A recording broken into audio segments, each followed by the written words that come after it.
Assalomu alaykum va rahmatullohi va barakatuh aziz do'stlar. Kamol Yo'ldosh kanaliga xush kelibsizlar. Qur'oni Karim suralarini o'qishda davom etamiz. Undan oldin bugungi Ramazon hayiti nishonlanyapti. Bugungi Ramazon hayiti bilan tabriklayman barcha mo'min musulmonlarni. Alloh taolo duoyi iltijolarni o'z dargohida qabul aylasin. Solih amallarni ajrlarini bekamu ko'st va ziyodasi ila ato etsin. 17-surani boshlagan edik. 80 oyatdan ko'proq oyat o'qigan ekanmiz. Bugun o'sha kelgan oyatimizdan davom ettiramiz. 17-sura bizni o'qishimizda shunchaki oyatlarni o'qib o'tib ketaverishimiz emas. Bizni o'qishimiz Qur'onni o'zidan anglashga yo'nalgan va buning uchun aniq bir sistema, metodologiya asosiga qurilgan. U metodologiya nimadan iborat? Biz har yo'yinda aytib kelamiz va bu yo'yinimizda ham qisqa takrorlaymiz. Konsept va kontekst asosidagi metodologiya. Konsept Qur'oni Karimdagi ishlatilgan ma'nolar, Qur'on o'zini ichki terminologiyasida, atamalar sistemasida ma'lum ma'nolarni oladi asos qilib va shulardan bir butunlik yasaydi. Ana shu yasalgan butunlikka Qur'on deyiladi. Qur'on kalimasi qara'a, yaqra'u, iqra, qiroat barchasi ayni o'zakdan yasalgan.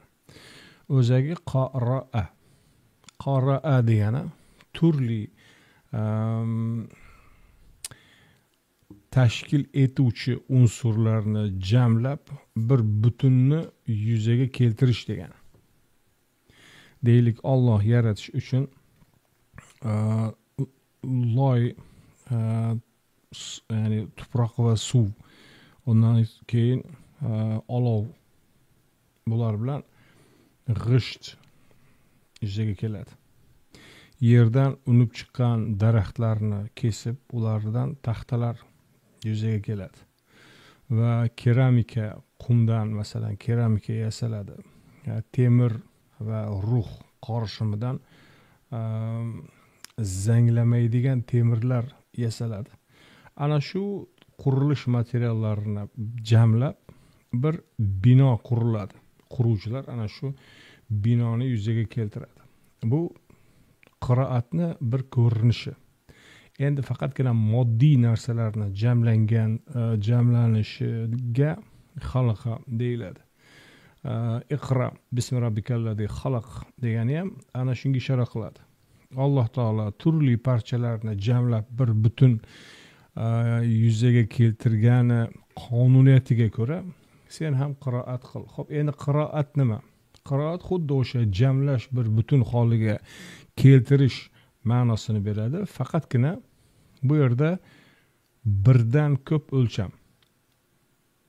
Xalaqada faqatgina moddiy narsalarni jamlash bo'lsa, qiroatda ham moddiy, ham ma'naviy, ham jismoniy, ham ruhiy deylik, ham borliq, tabiat, ham sotsiologiya, jamiyat o'lchamidagi jamlash.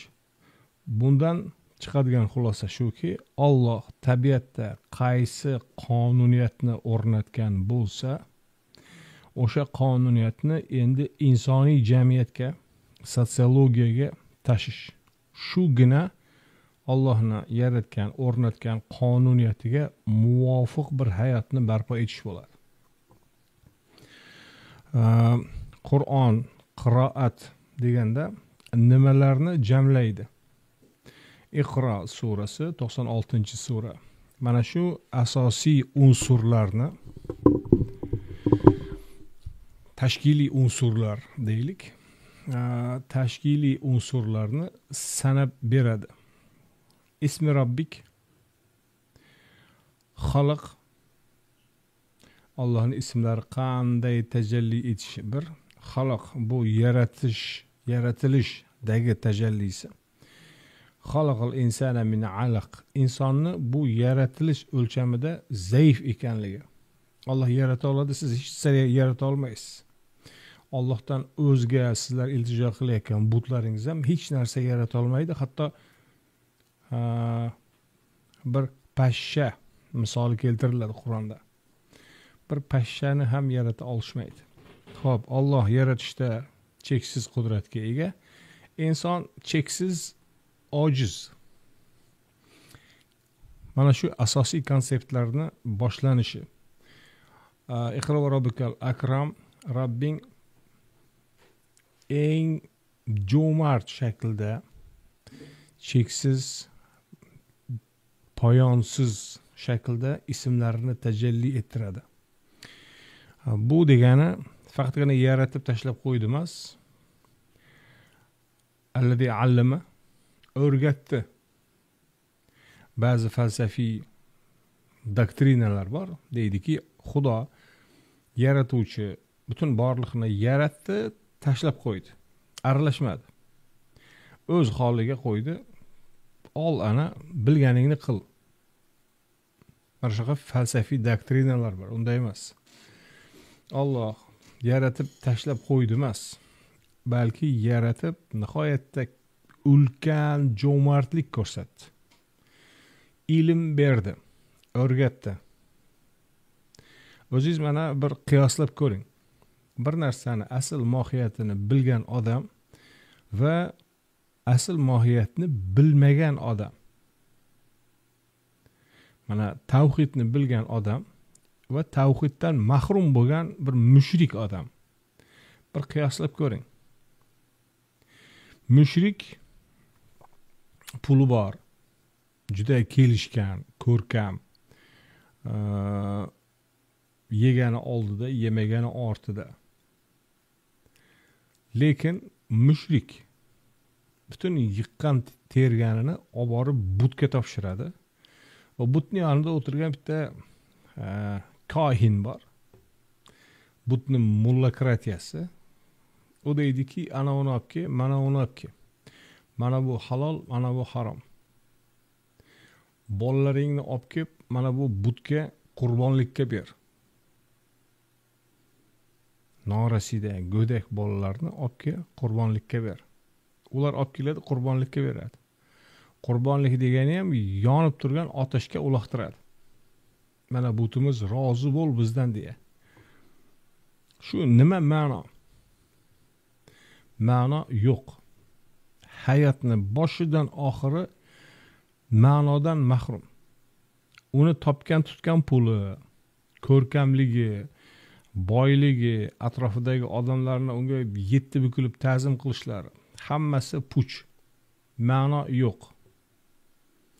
Ertaga Xudoy taoloning huzuriga borganda abadiy jahannam. Chunki Alloh shirkni kechirmaydi. Endi ikkinchi tarafda bu hayotni, borliqni, yaratilishni, mohiyatini biladigan tavhid ahli butlarga bo'yin egmaydi. Ularga qurbonlik haligi xorlanmaydi qarshisida. O'z yaratilishidagi ma'noni biladi va o'shanga ko'ra harakat qiladi.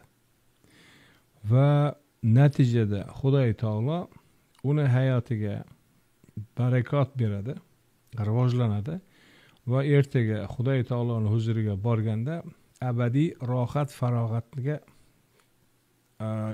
musharraf qiladi. Ya'ni butun Alloh tomonidan berilgan ne'matlar orasidagi eng buyuk ne'mat Alloh o'rgatgan ilmlar. Tavhid va shirk. Shirk tavhid ahliga qarshi chiqadi va tavhid ahli nima qilishni bilmaydi. Chunki Alloh bildirgan narsa, Allohdan o'zga iloh yo'q. Buni qabul qildik, unga ko'ra hayotni qurishni boshlayapmiz, lekin bu yoqdan dushmanlar kelyapti. Mushriklar. Kim bo'psan deyapti. Nega endi bizni butlarimiz bir o'tin, tosh, taxta bo'lib qoldi? Kim bo'psan deb kelishdi. Majburlamoqchi. va qarab tursangiz u butun dunyoda bir siyosiy diktatura shaklini olgan. Shirk, bugungi shirk butun dunyoda hukmini o'rnatgan. Xo'p, bunga qarshi qanday kurashish mumkin? Bunga qarshi qanday kurashib g'olib bo'lish mumkin? Buni inson o'zi bila oladimi? Bila olmaydi. Ana shu insonni bilmagani. Va alamal insana ma lam ya'lam. Shirk istibdodiga qarshi qanday kurashish va qanday g'olib bo'lish Allohni insonga bildirgani va inson uni o'zi bila olmagani. Bu endi tavhidni o'rgatishni yonida eng lazzat beruvchi narsa. O'tgan suhbatimizda o'qidik, shifo deya. Mu'minlar uchun shifo bo'lgan oyatlar. Bizni katta sallalar shifo desa bel og'rig'i, oyoq og'rig'i deb yurishadi. Unda emas.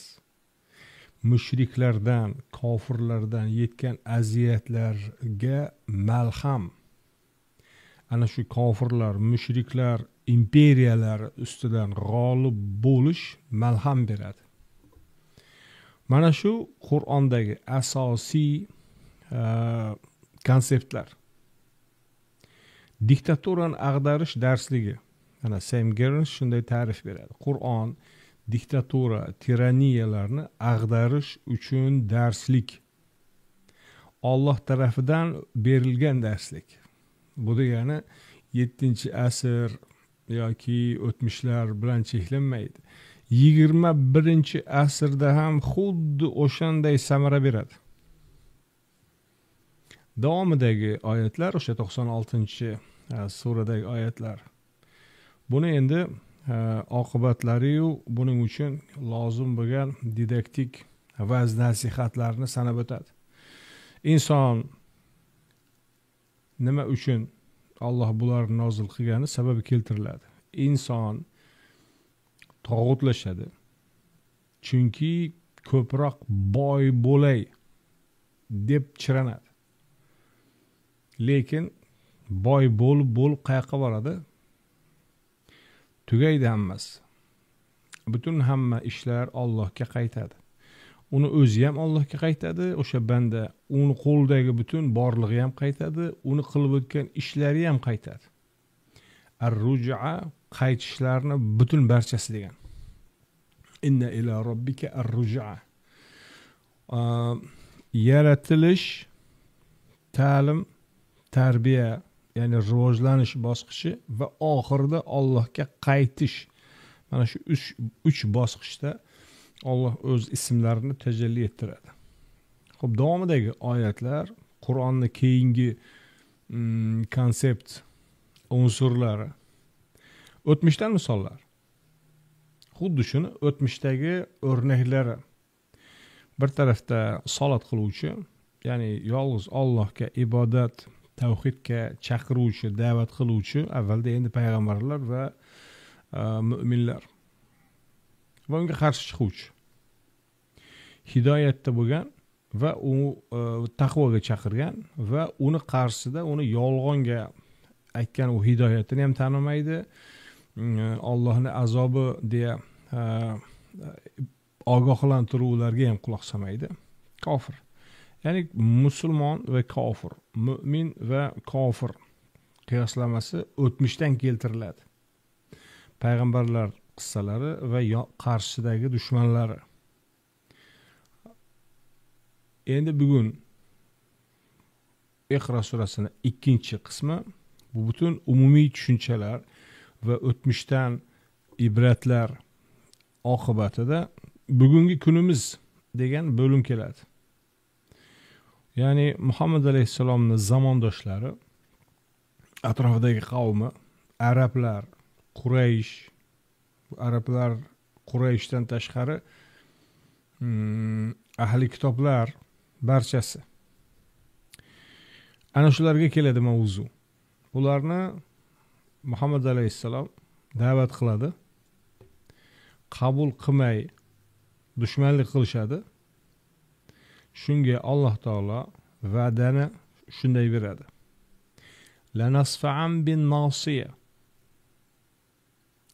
Nasiya insonni eng boshini usti, o'sha toj kiyiladigan joy.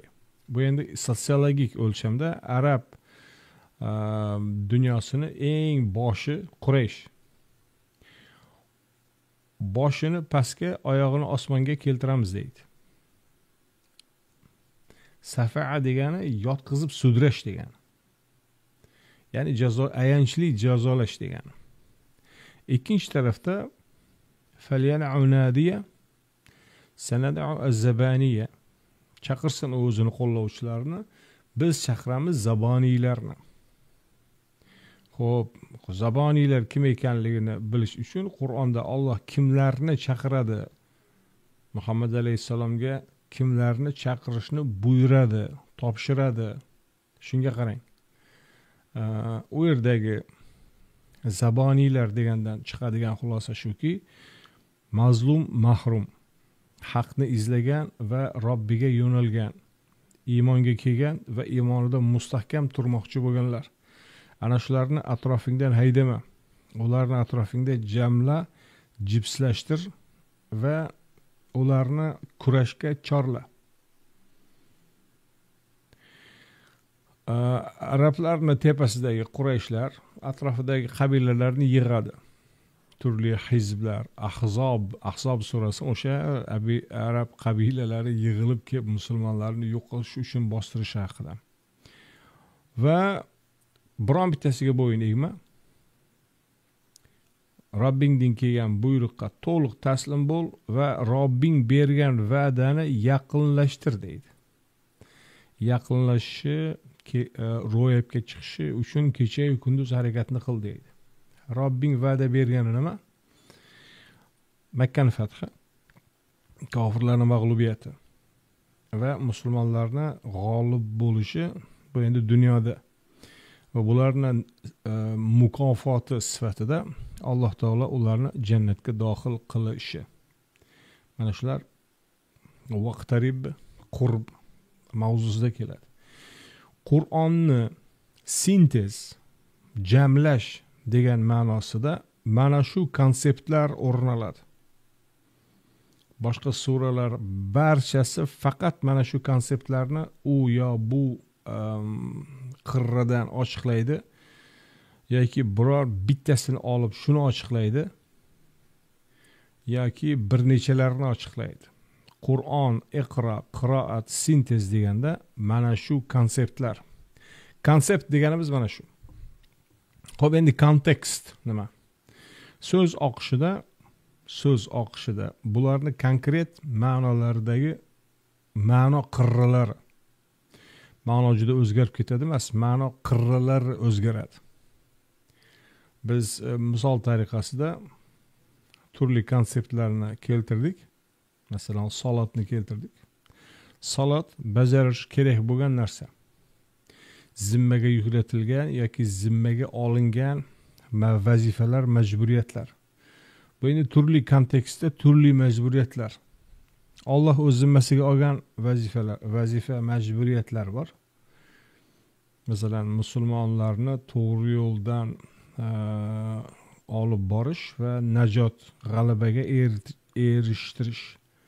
Bu endi Allohning saloti. Payg'ambarning saloti bor. Payg'ambar sifatida zimmasiga yuklatilgan vazifalar. Ya'ni Qur'onni yetkazish va Alloh unga buyurgan o'sha qul degan buyruqlar, ayt degan buyruqlar yoki qilinishi kerak bo'lgan amallar. Ana shular jamlangan holda salat. Salatun nabiy deyiladi.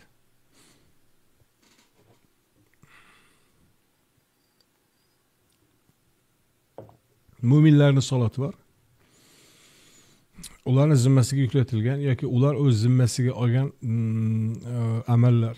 Bu endi ilk surada iyyaka na'bud va iyyaka nasta'in deya ular o'z zimmasiga olgani bor. Faqatgina Allohning o'ziga ibodat va iltijo. Va davomida Alloh faqat o'ziga ibodat qanday bo'lishini o'rgatadi. Shunchaki rituallar emas, Allohning o'rgatgan ibodatlari. konkret hayotni markazida amalga oshiriladigan ishlar.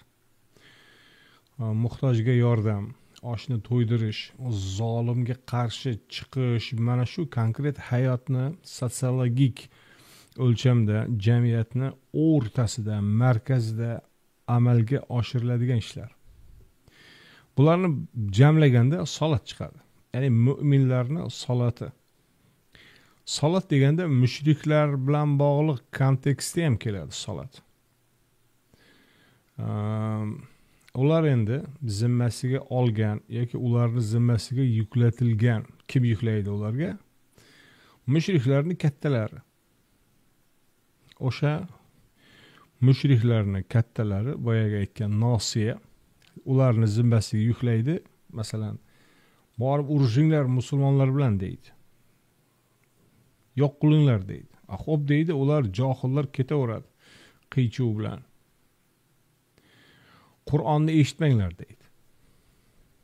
La tasma'u li hadal Qur'an walghaw fihi. Shovqin-suron ko'taringlar deydi. Bo'ldi, ular nima qiladi? Xushtak va chapak.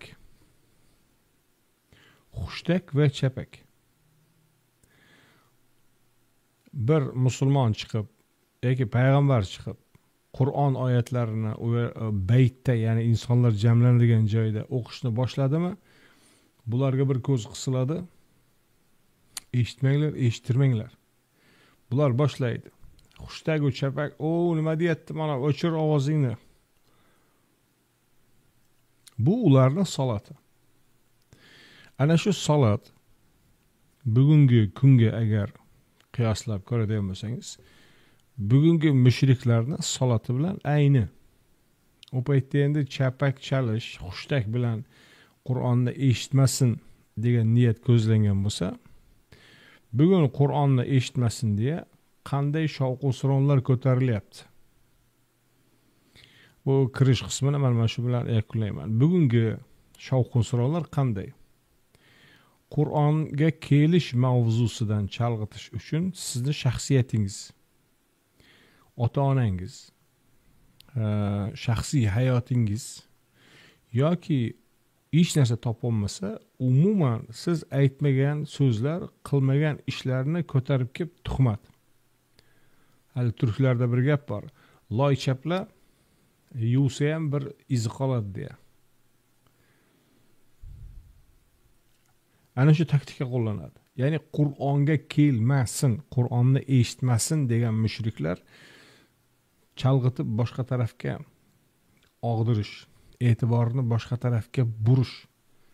Bir paytlar endi xushtak, chapakdan boshqa imkonlari yo'q. Albatta boshqa qo'ldan nima ham keladi? Tuhmatlar u hech oxirida jismonani yo'qotishga bo'lgan urinishlar. Bugun endi jismonani yo'qotishni imkoni yo'q. Shuning uchun e'tiborni Qur'ondan chalg'itish. Qur'on tushunarsiz. Nima deyishadi yana? Qur'on mujmal. Qur'onni tushunib bo'lmaydi. Qanaqasiga Qur'onni tushunib bo'lmaydi? Shunaqasiga Qur'on tushunarsiz. Demak, Alloh bir kitob nozil qildi, bir narsa tushuntirishni istadi, niyat qildi, ammo eplolmadi. Shundaymi? Yo, unaqa deb bo'lmaydi-da. Alloh bu endi ilohiy kalom. Ilohiy kalomni biz oddiy ojiz bandalar anglolmaymiz. Buning uchun kimlardir buni tushuntirish kerak. Ular nima, banda emasmi? Ular ham ojiz bandalar, tushunibdi ana. Banda tushuna oladigan bo'lsa, demak banda tushuna oladi. Abu Hanifaning aytgan gapi bor. Ular odam bo'lsa, biz ham odam, o'zimizga taalluqli ishni o'zimiz hal qilamiz. Yo'q. Ularni tafsiri aylantirib, o'rgiltirib olib kelib turib, Qur'on tushunarsiz olib kelmoqchi bo'ladi. Yoki piringa ergashga olib kelmoqchi bo'ladi. Ko'rganmisiz u filmni? Piringa ergash degan filmni. Oxirida pir qallob bo'lib chiqadi. Bularni to'g'ri anglay bilish kerak. Qur'on mushriklarni ana shunaqa taktikalarni bizga xabarini beradi. Biz unga aldanmasligimiz kerak. Biz Qur'onni o'zidan o'rganishimiz kerak. Bir qadam, bir qarich bo'lsa ham shunga yaqinlashsak, bu bizning yutug'imiz bo'ladi. O'ylamang, bu bir naslda bir odamlar amalga oshirsa oshadi, bo'lmasa oshmay qolib ketaveradi. Unday emas. Bir nasl, bir odamlar nimalarnidir anglab yetib ochiqlaydi Qur'on bilan bog'liq. Keyingilar to'xtab turmaydi. Ular yana ham ildamlaydi. Yana ham bir qadam tashlaydi. Hech bo'lmasa bir qarich ildamlaydi. Ana shunday haq zohir bo'lib boraveradi. Mana muqaddatlarni ochdik. Buni o'rganib, tahlil qilib ko'rgan xolis kishilar haqiqatda buni tasdig'ini ko'ryapti. Haqiqatda o'sha suralarda o'sha mavzular va o'sha mavzularni Iqro surasi xuddi shunday nomlagan. Biror bir joyda Qur'ondan tashqariga chiqish yo'q. Suralarni konseptual, kontekstual tartibi aynan o'sha biz aytayotganday ekanligini guvohi bo'lishyapti. Bu degani bizdan keyingilar buni yana ham rivojlantiradi. Biz bilmaymiz qanday shaklda rivojlantiradi, ammo boshlangan jarayon taraqqiy etadi. Ammo qarshi tarafda mushrik va kofirlar armiyasida tanazzul va mag'lubiyat boshlangan. Bu ham kuchayadi, bu ham rivojlanadi. Mana biz bugun endi hayit munosabati bilan bir yakuniy nimalar xulosalarni aytib o'tsak o'rinlidir deb o'ylayman. 2015-yillarda boshlaganman, masalan, chiqib faqat Qur'on degan gaplarni. Mana 10 yil o'tadi. 10 yil o'tadi yaqinda. 10 yilda faqat Qur'on degan insonlar ko'paydimi, ozaydimi? Yoki qarshi tarafda mushrik barrikadasida yo pirim madad deganlar ko'paydimi, ozaydimi? Ular kuchaydimi, obro'lari ortib yoki sharmandasi chiqib pachchag'i chiqdimi? Mana qiyoslab ko'ring. Bu ana shu jarayonni bir ko'rinishi. Haq keldi, botil chekindi. Botil haqiqatan chekinishga majbur. Qur'on oyatlari ana shunday o'rgatadi. Xo'p. 83 oyat o'qigan ekan, 82 oyat o'qigan ekanmiz. 83-oyatdan davom etamiz. A'udhu billahi minash shaytonir rojim. Bismillahir rohmanir rohim. وإذا أنعمنا على الإنسان أعرض وناء بجانبه وإذا مسه الشر كان يئوسا. Insonga biror ne'mat bersak yuz o'giradi, burilib uzoq turadi. Biror zarar tegsa umidsiz noliydi. Bu nimani bildiradi? Iqro surasidagi konseptlarga qaysi biriga muvofiq keladi? Zaif, ojiz Allah yaratib mo'l qilib bersa, buni shukrini ado etish kerak. Ya'ni o'z ehtiyojiga ko'ra iste'mol etishi to'g'ri endi. Chunki o'zi muhtoj. Ammo ortganini muhtojlarga berishi kerak edi. Lekin unday qilmaydi. Bu infoq ishidan chetda turadi. Allah ko'rsatgan yo'l bu. Bunga ergash deyilsa yuz o'giradi, ketadi boshqa yoqqa. Peshonasi to'q etadigan bo'lsa yig'laydi. Xuddi bizni odamlarni ta'rifi deb aytsangiz ham xato qilmaysiz. Qul kullu ya'malu ala shakilati fa robbukum a'lamu biman huwa ahda sabila. Sen ayt, har kim o'z hadafiga ko'ra harakat qiladi. Ya'ni hamma o'z qiblasiga intiladi deya Baqara surasi 148 ni keltirgan ekanman. Xo'p, hamma har kim o'z hadafiga ko'ra harakat qiladi. Kimni yo'li to'g'riroq ekanini Robbingiz yaxshiroq biladi. Har kim o'z intilganiga qarab, ya'ni o'z maqsadiga ko'ra intiladi. Masalan, musulmonlar islomni oliy bo'lishi uchun mushriklar islomni yo'q qilib, o'rniga o'z shirklari oliy bo'lishi uchun agar ahli kitobni ham qo'shadigan bo'lsak, mushriklarni o'z itoatida ushlab turib, bularni fosh qilayotgan, bu Qur'onni keltirgan, Qur'onga ergashgan mu'minlarni yo'q qilish. Yoki hech bo'lmasa ularni ham mana bu mushriklarga, kofirlarga o'xshatib, o'z havoi nafsiga bo'ysundirish. Hammasi o'z maqsadiga ko'ra intilib, shu yo'lda kecha-yu kunduz harakatni qiladi. Lekin Robbingiz yaxshiroq biladi, kim to'g'riroq ekanini, kimni yo'li to'g'riroq ekanini.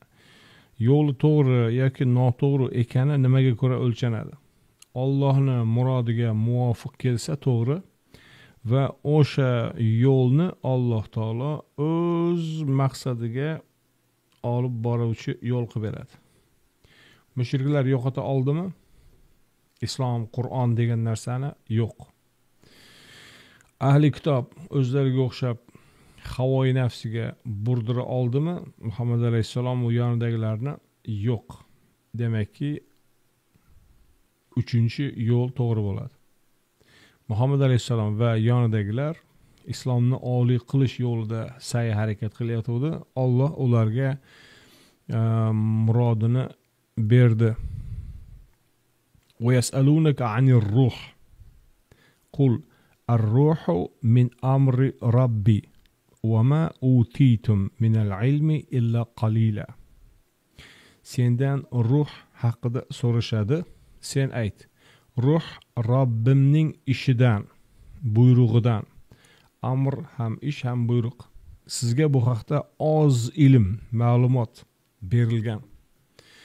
Xo'p, endi ruh nima? Ruh kalimasi konsept olarak rih, shamol degan kalimani kichkina bir parchasi. Ruh degani bir shabada deganday. Bir yengil bir shabada. Ya'ni butun bir qattiq shamol, bo'ron emas. Yengil bir shabada.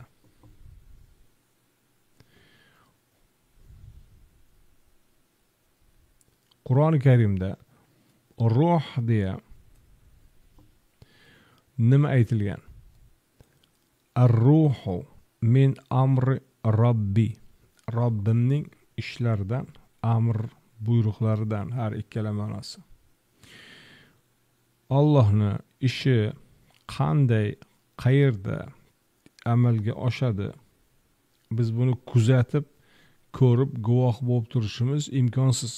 Chunki Alloh ko'zga ko'rinmagan bir zot.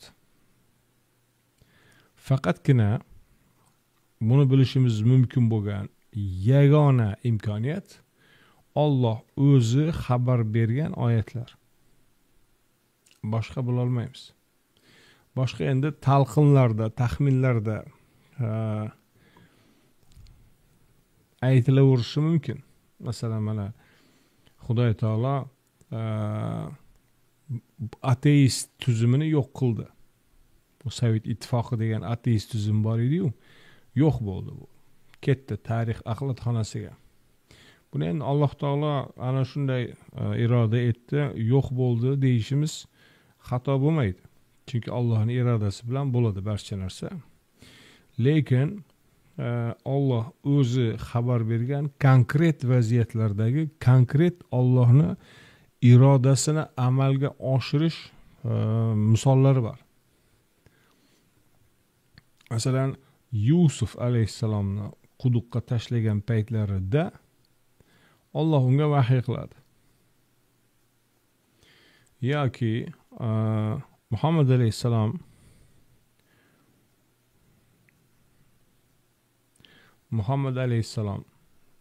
g'orda ekanida Alloh u kishini qalbiga sakinat beradi.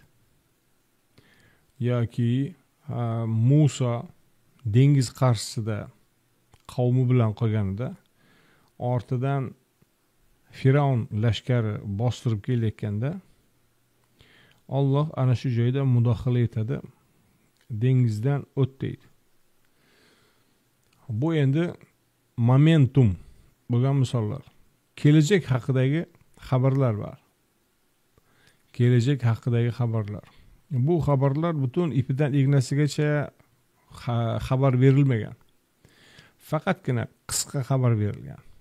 Masalan, idza zulzilatil ardu zilzalaha, yer o'z silkinishi bilan silkinganda, va akhrajatil ardu asqalaha, o'zidagi butun yuklarni chiqarib, ya'ni o'liklar tirilib chiqqanida, bu qanday chiqadi?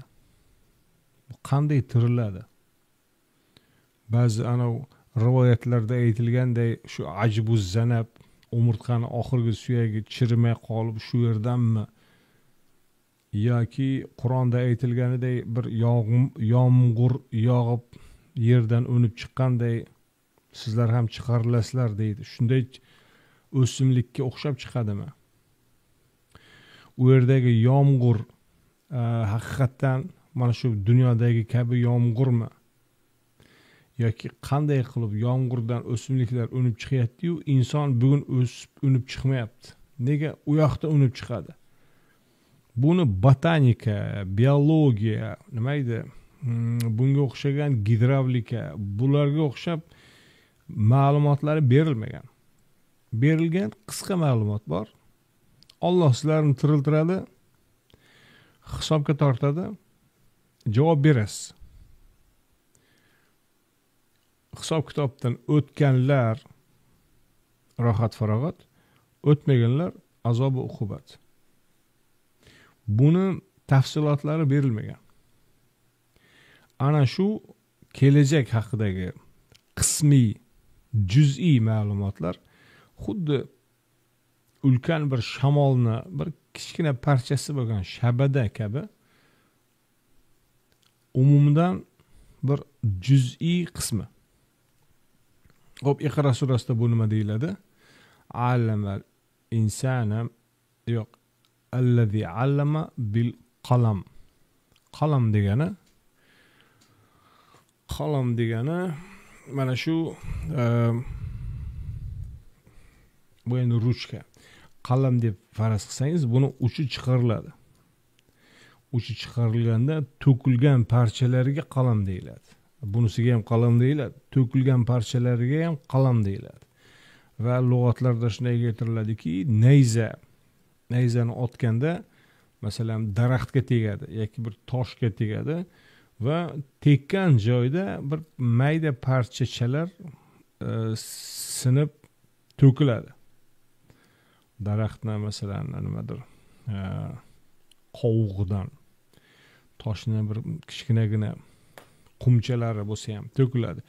Ana shu mayda zarralar, parchachalarga qalam deyiladi. Ya'ni ruh bilan allama bil qalam bir narsa. Alloh o'z irodasini, o'z qonuniyatini insonga taalluqli bo'lgan qismini bildirgan va ba'zi ilohiy mudohala, ilohiy iroda qanday amalga oshishini ba'zi qismlarini bergan. Bo'ldi. وَمَا أُوتِيتُم مِّنَ الْعِلْمِ إِلَّا قَلِيلًا. Bu haqda sizga oz ma'lumot berilgan xolos. Kechami yo oxirgi streamda bir kishi savol beruvdi. Nega Alloh G'azzo ahliga najot bermayapti? Alloh G'azzo ahliga va umuman mazlumlarga najot beradi qachon? Mazlumlar o'sha najotga loyiq harakatni boshlaganida. Ya'ni insonga berilgan oz ilm, insonni qilishi kerak bo'lgan ilm va insonga berilgan oz ilm Allohni qachon mudohala etishi ilmi. Ikkalasini jamlaganda chiqadigan xulosa shuki, inson o'sha oz miqdorda berilgan ilmga amal qilsa, Alloh ularga najotni ham beradi, madadni ham beradi, g'alabani ham beradi.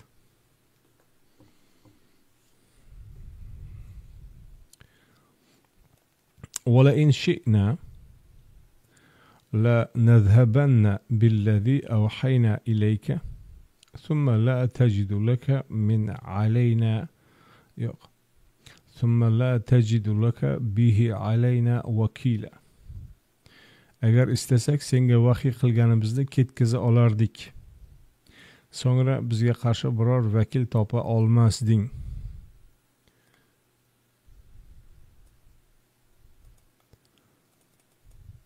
insonni ojizligi mana shu joyda ham ayni vahiy nozil qilinishida ham ko'riladi. Alloh o'zi nozil qilgan ruh, Allohning amri qanday tajalli etishi haqidagi oz ilmi ham dunyo ham oxiratda va uni ketkizsa boshqa hech kim u ilmni bera olmaydi. İlla rahmeten min rabbik inne fadlahu kana aleyke kabira. Lekin Rabbing rahm qildi. Haqiqatan uning senga fazli ulkan bo'ldi.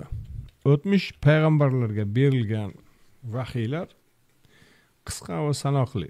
Masalan, Musa alayhissalomga berilgan amr 10 amr bu surada o'qildi.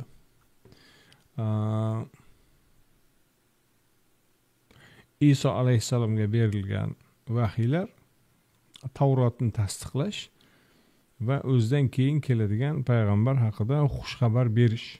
Injil, Evangeliya ana shu.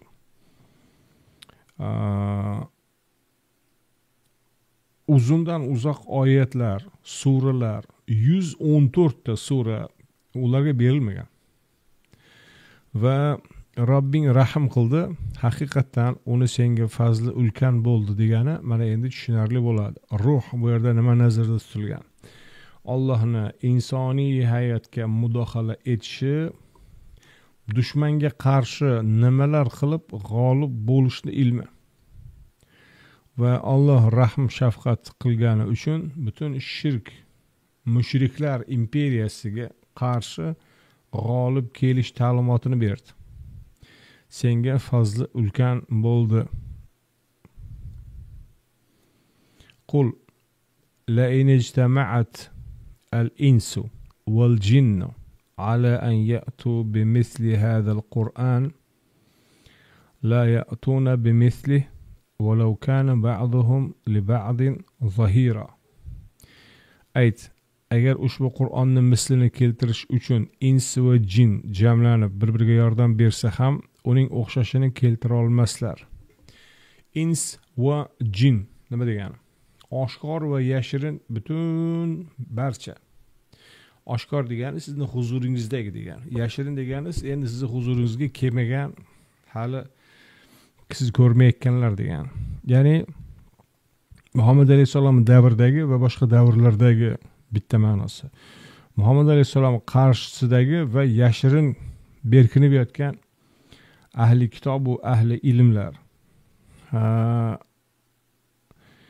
va ins va jin degandagi agar inson va inson bo'lmagan yashirin kuchlar, ular endi ilhom parisi nima edi, jinlar keltiradi degan e'tiqodi bor-ku, ko'zga ko'rinmaydigan ma'lumot beruvchi manbalar. Xo'p, ularni ham chaqiring. Ular unaqa yo'q aslida. Chaqiring bo'pti. Butun ko'zga ko'ringan, ko'rinmagan u huzurdagi, g'oibdagi barchasini chaqirib jamlang mana. Qur'on buni mislini keltira oladilarmi, yo'qmi? Keltira olmaydilar. Keltira olmaydilar degan jihati nima? Mana endi kontekst ishga tushadi. Ruh deyildi. Robbingni ishi musulmon yoki islom yoki Qur'onni, haq dinni barcha dinlardan zohir qilish, ustun qilish edi. Va bu qanday amalga oshadi? Qayerda bu dushman xatoga yo'l qo'ydi, nima qilsa g'olib bo'lar edi mushriklar? Mana shu savollar bor. Qanday qilib bir hovuch arablar butun atrofdagi imperiyalarni ag'dara oldi? Qanday qilib Bilol, shunga o'xshagan yalangoyoqlar Makkani kimsan o zodagonlarni hammasini oyog'ini osmondan keltirdi. Qanaqasiga? Vaqolal insanu ma laha, nima bo'lyapti o'zi? Nimalar bo'lyapti? Bu qanaqasi? Nahotki ana shu savollar ostida qoladi. Ularning sababi Qur'on aynan mazlumlarni, zolimlar ustidan g'olib bo'lishini o'rgatadi. Ana Sam Gernsning ta'rifi bilan diktatura va tiraniyalarni ustidan g'olib bo'lish darsligi. Bormi? Butun bugungi, mayli bu endi o'tmishdagilarga xitob, bugungilarga ham ayni. Bugungi ilmiy tekshirish institutlari, nima edi?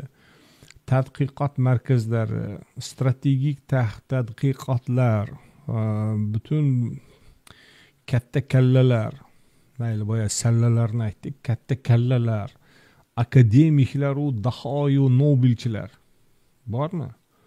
Qo'linglarda biror ta'limot, qanday qilib zolimni ustidan g'olib kelinadi? Mana bugun bitta zolim qo'shni yurtiga bostirib kirib 3 yildan beri qiryapti odamlarni. Nima qo'lingizdan kelyapti? Nima kelyapti qo'lingizdan? Hech narsa. Bizdagilarga xitob. Nima qo'lingizdan kelyapti? Hech narsa. Biror to'xtata olyapsizmi? Xizmat qilib beryapsiz. Sanksiyalarni aylanib o'tishdaysizmi? O'rislarni chaqirib kelib o'zingiz yurtingizda shirkat ochib, go'yoki Rossiyaniki emas bu shirkat deb kimlarni aldamoqsiz? Hech narsa qila olmayapsiz. Juda yaxshi ko'rganingizdan emas, kerak bo'lsa u какой-то o'ris Ivan deb turib nafratlanasiz, lekin bo'ysunishga majbursiz. Qo'lingizda hech qanday kuchingiz ham, qurolingiz ham yo'q. Nega yo'q? Chunki inson o'zicha butun bu zulmlarni ustidan g'olib bo'lish ta'limotini uydira olmaydi. Nega uydira olmaydi?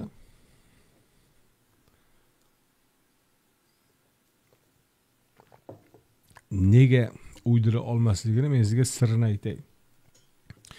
Inson ijod etgan, inson uydirgan narsalarni butun hammasi insonni ojizligiga xizmat qiladi. Insonni ojizligiga xizmat qiladi. Masalan,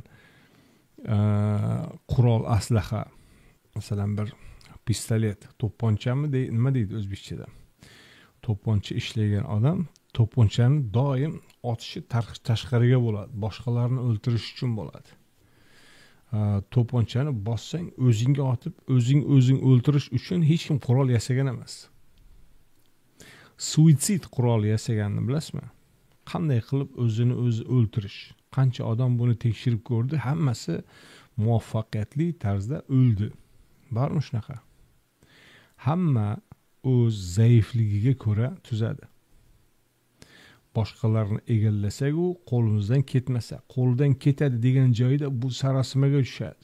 Boyaga butun kuch u qudrat ularni hech asar ham qolmaydi. Shunaqangi qo'rquvga tushadi.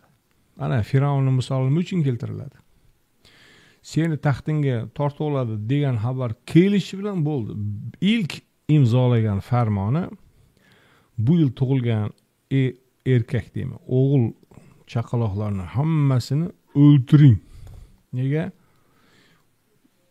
Yillar keyin ular meni taxtimga da'vo qilib qolarmish. Ko'ryapsizmi qo'rquvni? Fi Ra'un bo'lsa, Ra ismli xudoning o'g'li bo'lsa, mana shunaqa ishtoniga bajarib o'tiradimi? O'z zaifligidan, mana Turkiyada bo'layotgan zo'ravonliklar nimadan deb o'ylaysiz? Namoyishga chiqqanlar juda ziyon, zarar keltirib yuboryapti. Ularni zarardan himoya qilish uchun bu politsiyalar urib kaltaklab. Shunga ishonasizmi o'zingiz? Tepada o'tirgan qo'rqib ketyapti. Tepada o'tirgan bitta qo'rqib ketyapti. Bular agar ertaga ag'darsa javobgarlikka tortilaman, jazolanaman degan qo'rquv, Firavunning qo'rquvidan hech ham farq qilmaydigan qo'rquv.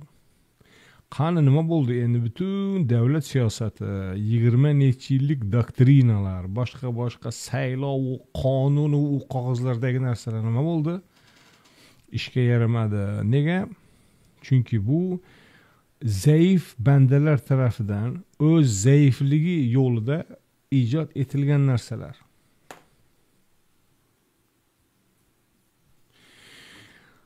Zolimni ustidan g'olib kelish uchun inson o'z zaifligini oshib o'tish kerak.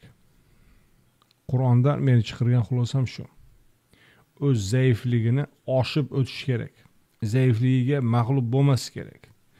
Butun insoniy ijodlar hammasi zaiflikka mag'lub bo'ladi. Mana Trumpni qarang bugun. Trump navbarayotgani ana shu zaiflikka mag'lub bo'lishi. Putin bir narsa qilib qo'ymasin. Putinni yaxshi gap bilan ko'ndiraylik. Unga hech kim yaxshi gapirmagan, shuning uchun bir shirin gapni gadosi. Zelenskiy Ukraina ular kim bo'pti?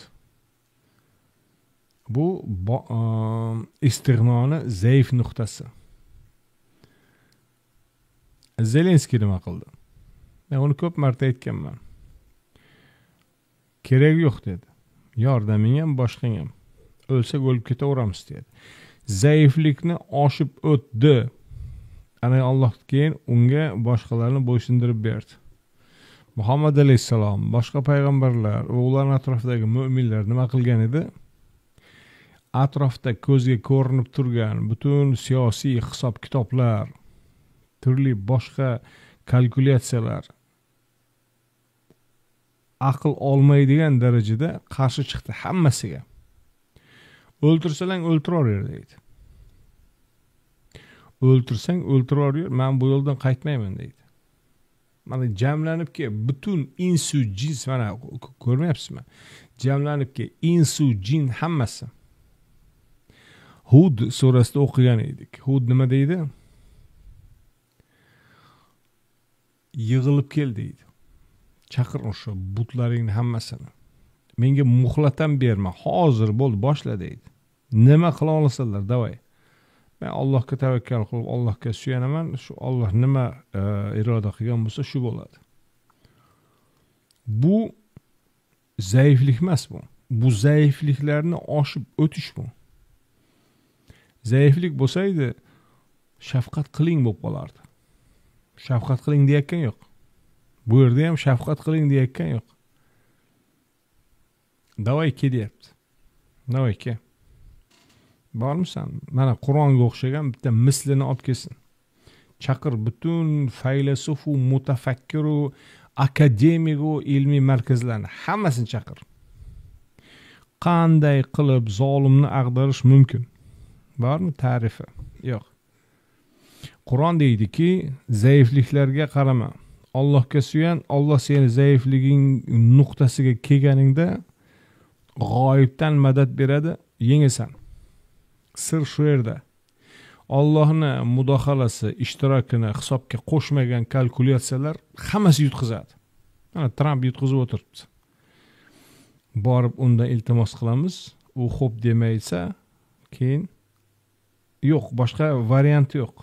Yana iltimos qilamiz, Riyozda ikkinchi raund uchrashuv yuraveradi yalinib. Zaiflik nuqtasi bir joyga kelganda to'xtaydi. Ana shunisi bilan yutqizadi butun barcha bashariy ta'limotlar. Xo'p. Ana endi 89. ولقد صرفنا للناس في هذا القرآن ما كل مثل من كل مثل فأبى أكثر الناس إلا كفورا. Bu odamlarga ushbu Qur'onda har bir misoldan keltirdik. Lekin ko'p odamlar kofirlikda qaysarlik etdilar. Nega qaysarlik etdilar? Chunki zaiflik, ojizlik nuqtasiga kelganda uni oshib o'tishga jur'atlari yetmadi. Shundan keyin qaytib ketishdi. Ehtiyojdan ortganini muhtojga ber degan joyini o'zida o'tirib qo'ydi qanchasi. Necha foizi ham bo'ldi, shu yerda qoldi. Qanaqasiga ketib qolyapti menda. Bu bir tiyin ketib qolyapti. Bo'ldi, shu yerda qoldi.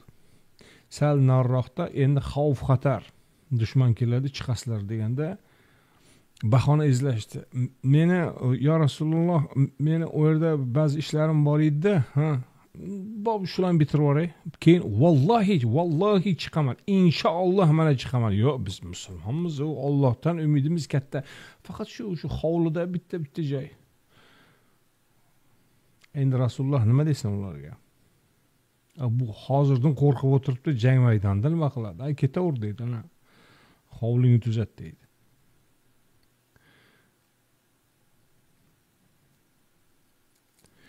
Ana shu uchun nafrat kofirlikda, qaysarlikda.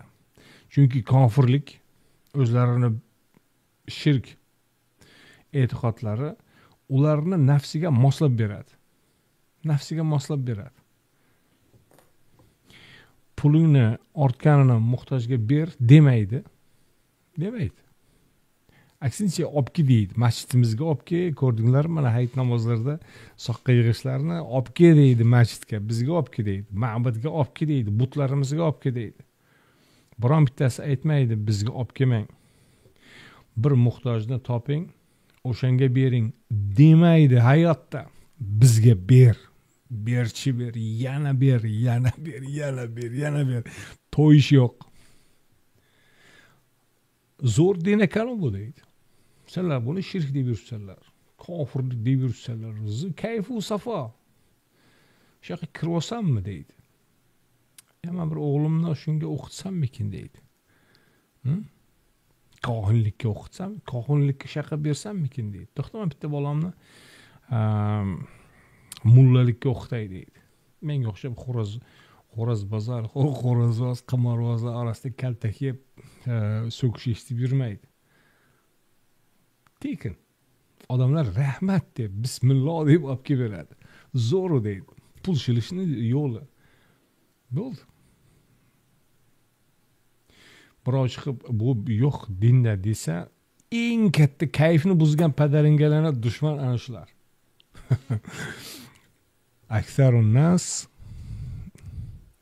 فأبى أكثر الناس إلا كفورا. Kofirlikda, nonko'rlikda qaysarlik qilib turaveradi. وقالوا لن نؤمن لك حتى نفجر لنا من الأرض ينبوعا. Va dedilar, bizga yerdan bir chashma chiqarmaguningcha senga aslo ishonmaymiz. Yerdan chashma chiqar. Yerdan chashma chiqar. Qarang. Iymonga kelishi, Qur'onni qabul qilishi uchun bu hazratlar shart qo'yadilar. Yerdan chashma chiqarib berish kerak endi ular iymonga kela qolsin deya. Ko'ryapsizmi nozlanishni? Bu zaiflik bu. Bu nozlanishlarni keyingi suhbatimizga qoldiramiz, chunki 1 soatimiz to'ldi. Xo'p, sizlardan kelgan izohlar, savollar bor. Ularga bir qator javob beramiz va yo'inni yakunlaymiz. Xo'p, assalomu alaykum va alaykum assalom va rahmatulloh. Barchaga yana bir marta.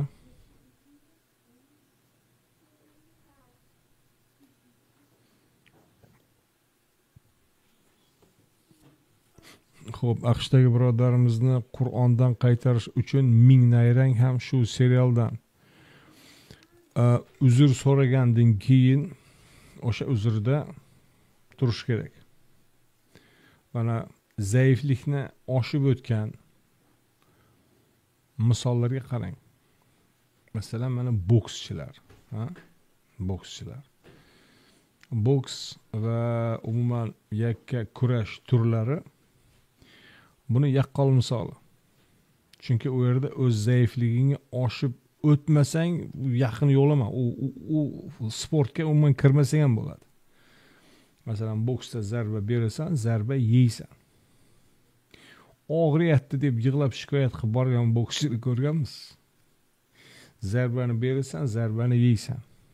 Kim ko'proq zarba berasa, ana shu g'olib bo'ladi. G'olib mana bu deb e'lon qilingandan keyin e'tibor berganmiz. Kelib turib bir-biriga qo'l berib quchoqlashadi. Butun kurashlarning hammasida avvalida bir-biriga hurmat ko'rsatish bor. Bu jang deylik, jang tugab nihoyasiga yetgandan keyin ham bir-biriga hurmat ko'rsatib qo'l beradi yoki quchoqlashib ayriladi. Bu mardlikni bir alomatlari. Bu jarayonda bir taraf nohaq ekanligini tan oldi, uzr so'radi. Bu ayb emas bu. Bu sharmandalik ham emas. Men o'zim juda ko'p joylarda uzr so'ragan joylarim bo'lgan hayotda. Nohaq bo'lgan joyim bo'lgan, borib uzr so'raganman. Buning uchun men juda bir obro'yim tushib yoki bir tiyin pulim kamayib qolgan joyi yo'q. Aksincha u yukdan qutuldim. Boshqalarga nohaqlik qilib qo'ygan joylarim bor edi. U meni bezovtalik berardi. Borib uzr so'raganimdan keyin, yo'q, mayli, bo'ldi, kechdim deb ora ochiq bo'lgandan keyin yuk ketdi mendan. Va undan keyingi ko'rishgan joylarimizda oldingiday, balki oldingidan yaxshiroq muomala, munosabat davom etib ketgan. Bu juda oliyjanob, to'g'ri narsa. Xato bo'lgan taraf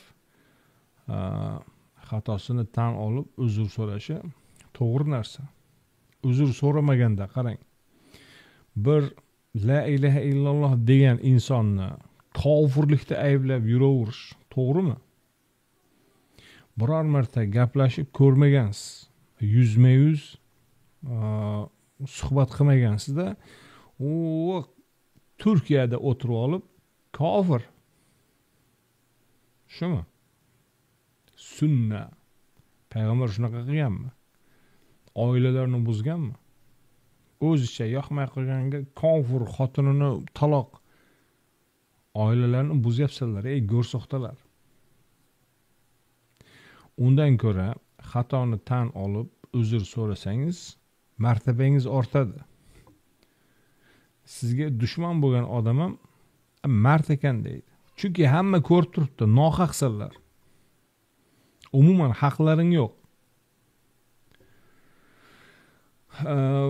Uzr so'ragandan keyin ana shu uzrda turish kerak. Boksga tushdik. Bu urib qo'ydi, to'g'ri. Yutqazdik deydi sportchilar. Mana ko'rmaganmiz ularni nimasini. Tyson bilan tushib yengilgan. Tyson intervyu beryapti. Yengilgan ikkinchisi keldi-da, dediki, bu bola voqea dahshat udar beradi deydi. Tyson bilan Muhammad Alini yonma-yon o'tkazib so'rashyapti. Ikkalangiz agar boksga tushsangiz kim yengadi deyapti. Muhammad Ali deyaptiki, mana u meni bir ursa bo'ldi, men ketaman deyapti. Tyson deyaptiki, yo'q deyapti. Eng buyuk bokschi bu deyapti. Ko'ryapsizmi? Sizlarga qo'ysa men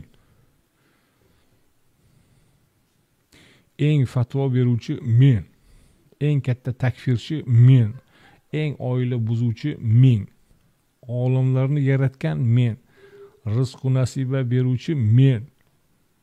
Iloh bo'lib oldinglar. Faqatgina Xudo xato qilmaydigan beayb Parvardigor. Inson xato qiladi. xato qilibsizlar, johillik qilibsizlar. O vaqtdagi kimlarnidir fatvosiga ko'ra bir oilani buzmoqchi bo'ldinglar, o'xshamay qoldi. Yaxshiyamki o'xshamay qoldi. Uzr so'radingiz, sizdan ketdi. Oxiratda balki javob bermassiz mana shu uzr ma'zurdan keyin. Ammo davom ettirib xotinlarga o'xshab kavlashtirib ming'ir-sing'irga o'tadigan bo'lsangiz, yangidan olib kelinadi bo'yningizga. Javob berasizlar keyin. Qaysi erkak qiladi qizlar qilib yurgan ishlarni? Bildik sizlarni jilovinglar o'zi bu yoqda nima edi? Dama kozirda ekanni, endi uni kutsa bo'ladi bu yoqda. To'xtanglar shu yerda. Bo'ldi. O'z kuninglarni ko'ring, o'z aravanglarni tortib yuraveringlar. Aralashmanglar. Na din ishiga-yu, bo'lib ham birovni oilasiga. Pishirib qo'ygan joyi yo'q sizlarga. Iymon keltirgan zotlar deb boshlanadi bu xitob erkak va ayolga teng tegishli xitobmi? Ha.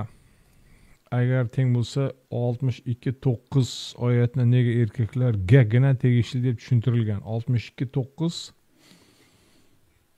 Idza nudiya lis-salat fi yawmi yo'q. Min yawmi jum'a.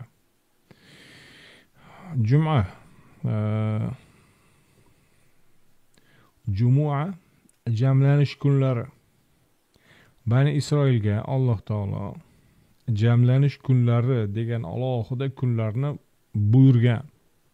62-sura Bani Isroil haqida. U yerda iymon keltirganlar degani o'sha Bani Isroil orasida iymonga kelganlar degani. Bani Isroil ichida Yahud diniga o'tgani bor, Yahud mazhabiga, Xristian, Nasora mazhabiga o'tgani bor va Qur'onga iymon keltirganlar bor. Ammo nasl nasab jihatidan Bani Isroil. Xo'p, ularga o'sha jamlanish kunlaridagi ba'zi yo'l yo'riqlar eslatiladi. Masalan, sanoqli kunlarda jamlanish buyurilgan va eng oxirgi kunda, tarqalish kunida dunyoviy ishlarga berilmay turish tavsiya etilgan.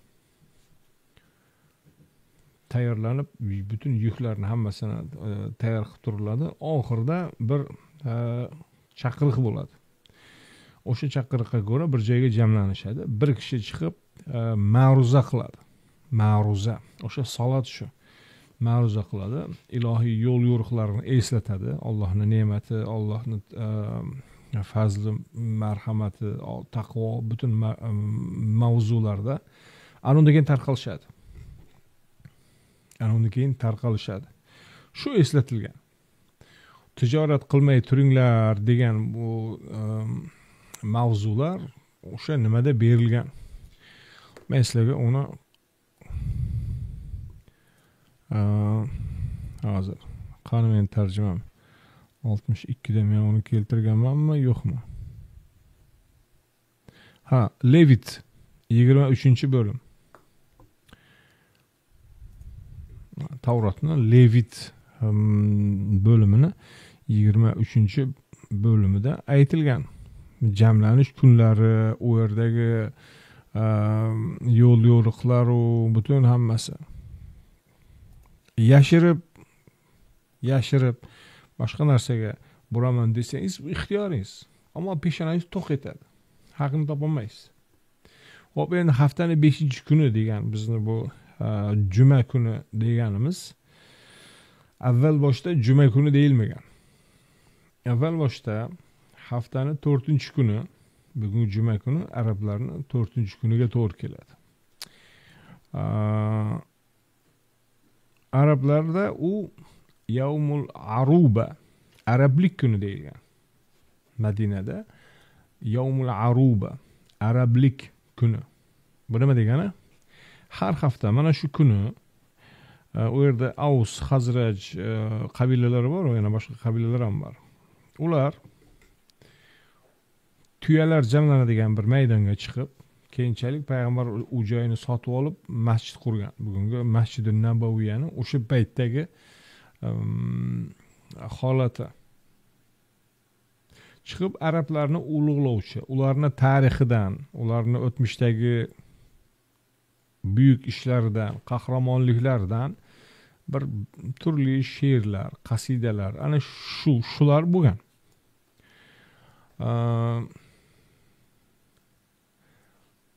Makkada payg'ambar chiqibdi deyilganidan keyin o'rdagi qabilalarning kattalaridan bittasi Asad ibn Zurora degan odam boradi, uchrashadi. Muhammad alayhissalom bilan uchrashadi va u kishi bilan suhbatlashib, u kishidan da'vatlarni eshitgandan keyin musulmon bo'ladi. Musulmon bo'ladi, qaytib kelib Madinada o'sha 4-kuni, bugungi jumaga to'g'ri keladi. 4-kuni chiqib, endi arablarni ulug'lovchi ma'ruzalar emas, Allohni ulug'lovchi, yakka xudolikni targ'ib etuvchi, oxirat, javobgarlik, taqvo, Ibrohim yo'li, mana shu narsalarni aytishni boshlaydi. Keyinchalik Muhammad alayhissalom ham Yasribga, ya'ni Madinaga hijrat qilib borganlaridan keyin mana shu o'zgartirilmadi, davom ettirilaverdi. Bu ilohiy buyruq emas. Ilohiy buyruq Qur'ondan oldingi buyruq bo'lib kelayotgan jamlanish kunlaridan bir kuni. Juma kuni deyilmagan. Min yawmil jumu'a, jamlanish kunlaridan bir kunga aytilgan. Jamlanish kunlari sanoqli kunlar, o'sha ayyama ma'dudat 10 kungacha bo'lgan kunlarda. Xo'p,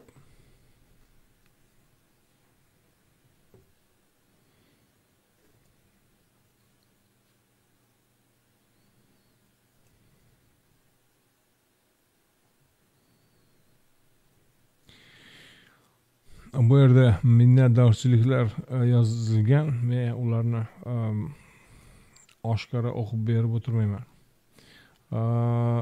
Muhammad alayhissalom avtobiografiyasini hamma o'qigan, lekin shuni yozgan insonlar qaysi manbalardan foydalanishgan? İlk biografiya Sirat, Siyar deyiladi. İbn İshaq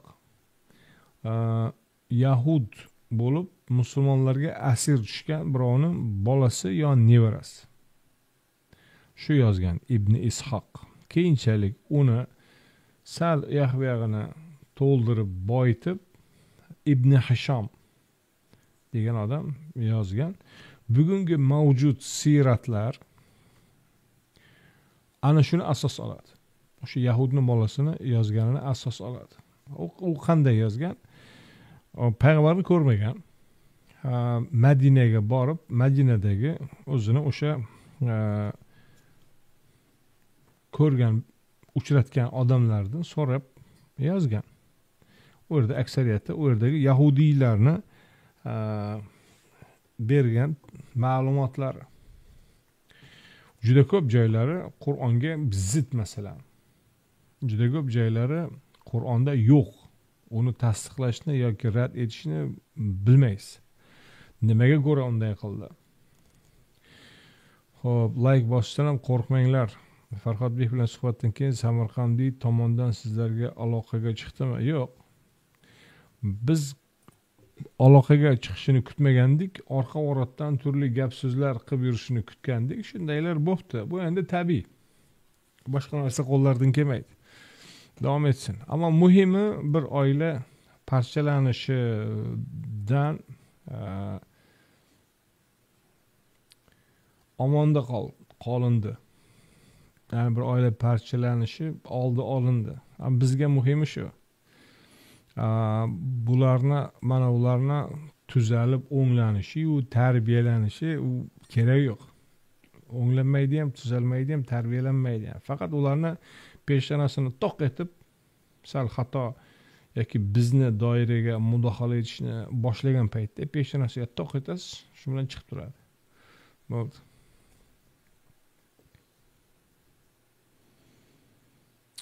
Boylik sinovmi, ne'matmi? Boylik birinchidan ne'mat, berilgan ne'mat. Ikkinchidan unda funksional sinov. u ne'matni yaxshilikka ishlatsangiz, Alloh Qur'onda buni shukr deydi. Shukrini ado eting degani, muhtojga berasiz. Hammasini o'zingiz kemirib yotmaysiz. Muhtojlarga berasiz. Ana shu berasizmi, yo'qmi degan joyi bunisi sinov.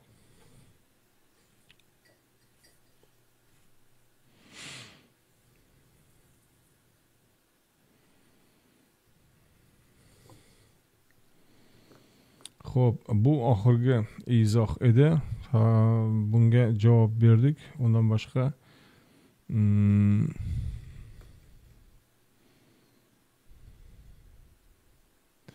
Qur'onda ayollar erkaklar uchun orom va taskin, Rum 21 shunday.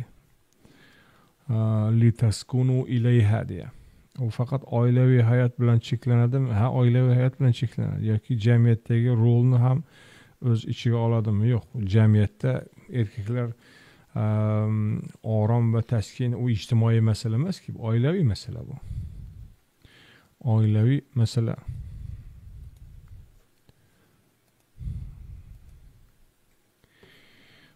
Xo'p, mana shu oxirgi izoh edi. 1 soat 16 daqiqa. Isro 17-surani o'qishda davom etgan bo'ldik. Keyingi hafta inshaalloh kelgan joyimizdan davom etamiz. Hozirlikcha shu. Assalomu alaykum va rahmatullohi va barakatuh.